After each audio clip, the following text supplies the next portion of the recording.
दोस्तों, पड़ोस का या गली का जो कुत्ता होता है, फालतू कुत्ता, पालतू और फालतू, तो फालतू कुत्ता वो अच्छा होता है, ना कि एक घटिया पड़ोसी। नल्ले दल्ले कोई भी हो, वो दूर से आते हैं, सब कुछ अच्छा होता है। बट कुछ नल्ले ऐसे पड़ोसी होते हैं जिनको कोई काम नहीं होता, बस जा रहे ईंट उठाया और मार दिया गाड़ी पे। नमस्कार, प्रणाम दोस्तों। अगर चैनल पे नए हैं तो सब्सक्राइब कर लीजिएगा, बेल आइकन दबा दीजिएगा ताकि नए वीडियो का नोटिफिकेशन मिल जाए। तो पड़ोसी, अच्छे पड़ोसी मिल जाए बहुत अच्छी बात होती है। अगर वही पड़ोसी कचरा, घटिया, नल्ले दल्ले ऐसा मिल जाए तो जिंदगी दुर्लभ हो जाती है। आदमी हर जगह से लड़ लेता है, संभल जाता है। बट पड़ोसी ही कचरा हो, नाले के कीड़े जैसा हो, तो उसका कोई उपाय नहीं होता, क्योंकि सुबह शाम उसी की शक्ल देखनी पड़ती है। तो आज की स्टोरी कुछ ऐसा ही है। दोस्तों, आप ठीक हैं, हम ठीक हैं, अपने आप में सब ठीक है, लेकिन बंदा खड़ा रहे और सामने वाले आके धक्का मार दे तो उसको क्या करेगा। हर चीज की लिमिट होती है। तो ऐसा ही एक स्टोरी है दिल्ली की रोहिणी की। खैर, ये तो गली गली में, घर घर की समस्या है पार्किंग का, या जो बड़ी गली थी धीरे धीरे छोटी गली होती चली गई। रहने की दिक्कत, लोग को एक कमरे का मकान था उसको 4 कमरे बना दिया। ये तो पूरे हर जगह की कहानी है। लेकिन वहीं बंदा रह रहा हो और वहीं पे जब जाए तो उसको हरकत वैसी करे, क्या कहेंगे। दीप नाम का व्यक्ति होता है, वह अपने आप को बहुत सच्चा, ईमानदार और होशियार समझता है, लेकिन उसके अंदर कपटी भरी होती है। बहुत घटिया आदमी होता है, क्योंकि वो लड़ाई सबसे लड़ लेता है, और जब उसके पास कोई बोलने जाता है तो वो अपना दरवाज़ा नहीं खोलता है, गेट नहीं खोलता है, अपनी बीवी और बेटी को आगे कर देता है। जी, ऐसा ही होता है। जो वो किसी बंदे से अपने घर की सौदा करता है, जो बंदा घर की उससे सौदा करता है वो बंदा बिल्कुल शरीफ होता है। और वहाँ पे जो मीडिएटर होती है, एक लेडी होती है जो डीलिंग कराती है, जो एक प्रॉपर्टी डीलर का काम करती है, वो लेडी होती है। और अपनी पूरी जिम्मेदारी से वो अपनी हक की पहले बोल देती है। जैसा सौदा हो जाता है तो हमें 2% चाहिए, तो दोनों तरफ से 2%।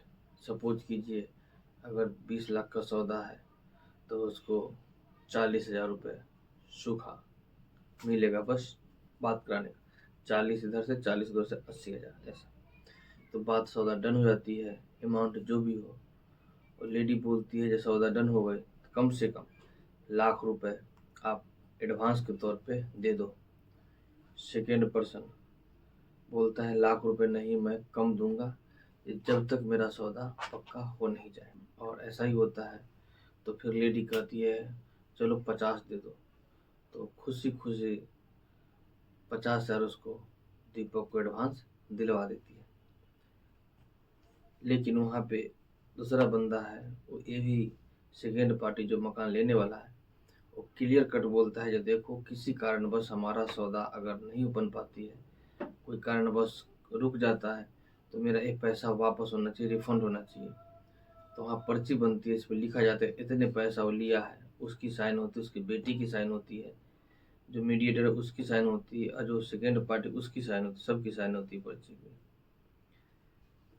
2 दिन बाद ही जो सेकेंड पार्टी उसको ले, जो मकान ले रहा था, वो किसी कारणवश उसकी पैसे का इंतजाम नहीं हो पाता है और वो बोल देता है कि मेरा जुगाड़ नहीं बैठ रहा है, आप मेरी पैसे वापसी करवा दो। तो वो लेडी को फ़ोन करता है जो मीडिएटर होती है। वो लेडी उसको फ़ोन करता है जो फर्स्ट पार्टी होता है, दीपक। तो जैसे फ़ोन करती वो बोलता है जो आ जाओ बैठ के बातें करते हैं।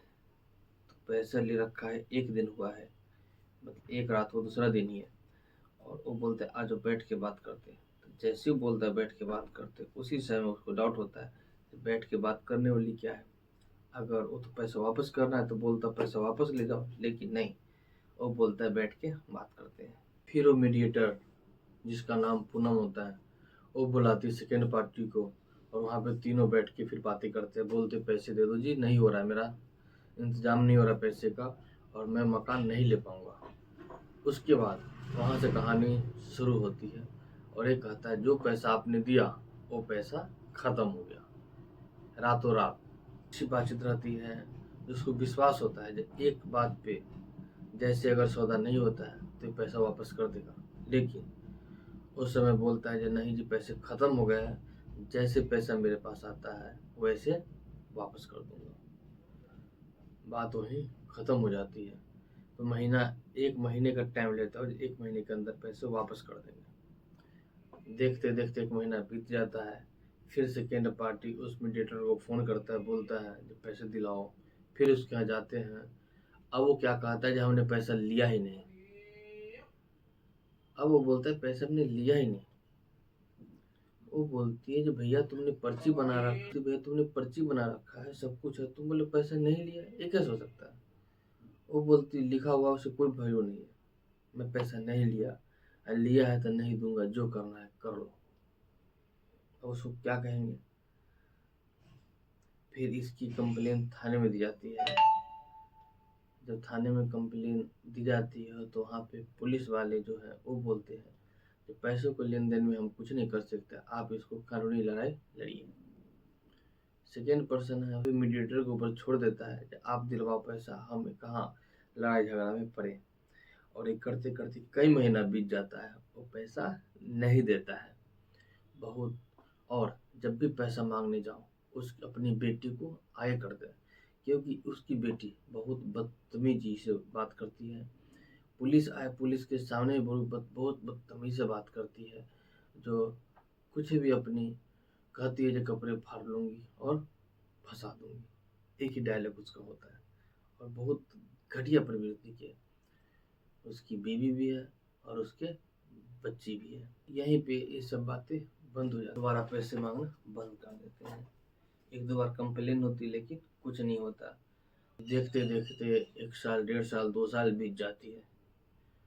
सब कुछ शांत हुआ था, सब भूल जाते हैं। पैसे लेने वाले तो नहीं भूलते, उनको पता है जब पैसे ले रखा है, लेकिन जो देने वाले उनको सब याद रहता है।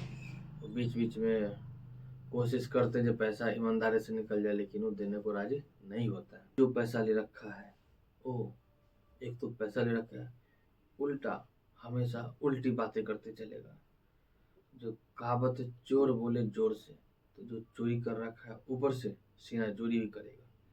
और बड़ी बदतमीजी से गली मोहल्लों में गाड़ी चलाएगा, बातें करेगा।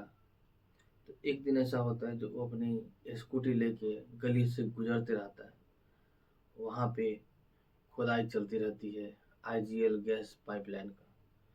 तो उसके कारण मिट्टी जहाँ तहाँ ऊपर नीचे रहता है। उसकी बाइक, स्कूटी उस मिट्टी में चला जाता है। तो वो पागल इतना सनका हुआ होता है जो उसको कुछ दिखाई नहीं देता है, और गुस्से में उतरता है, वहाँ से 2 ईंट उठाता है और गाड़ी पे बड़ी जोर से मारता है। इतनी जोर से मारता है जो वहाँ से ईंट उछल के और वहाँ पे खड़ी लेडी के कमर पे आके लगता है। और इतनी तेज थी जो उसको इतने तेज चोट लगता है जो उसको कुछ सेकंडों के लिए कुछ दिखाई नहीं देता है, और वहीं पे चित से गिर जाती है, और वो उठ के वो मार के वो चला जाता है। अब यहाँ पे जो लेडी होती है, इसके घर वाला काम पे होता है, तो वो लेडी अपने घर वाले का इंतजार करती रहती है। जब वो घर वाला शाम को आता है तो दोनों मियाँ भी उसके घर पे जाते हैं बोलने के लिए। अब फिर मारा है उसी ने, और फिर दोबारा उल्टा उसी से बदतमीजी करने लगता है। ये लोग भी शरीफ होते हैं, बोलते उतरो नीचे, बातें करते, लेकिन वो नहीं उतरता है। उसके बाद जब दिल करे खड़ा होकर गाली पड़ने लगेगा, कभी चलते स्कूटर से धक्का मार देगा। तो वो एक बहुत घटिया, मतलब पैसे भी ले लिया, पैसे भी लेके गबन कर गया, पत्थर से मार भी दिया, और उसको कुछ बोले तो उल्टा अपनी बेटी को और बीवी को आगे कर देता है और अपने आप को बहुत अच्छा मानता है। लेकिन पड़ोसी उनसे बहुत ज़्यादा परेशान रहते हैं, कुछ कर नहीं पाते, कुछ बोल नहीं पाते हैं, क्योंकि उनको पता है जो गंदे चीज़ पे अगर पत्थर मारेंगे तो आगे खुद पड़ेगा। इसी कारण वो चुपचाप बस ऐसे ही टाइम गुजारते रहते हैं। तो आज की स्टोरी के बारे में आपका क्या राय है, प्लीज़ कमेंट कीजिएगा। नमस्कार।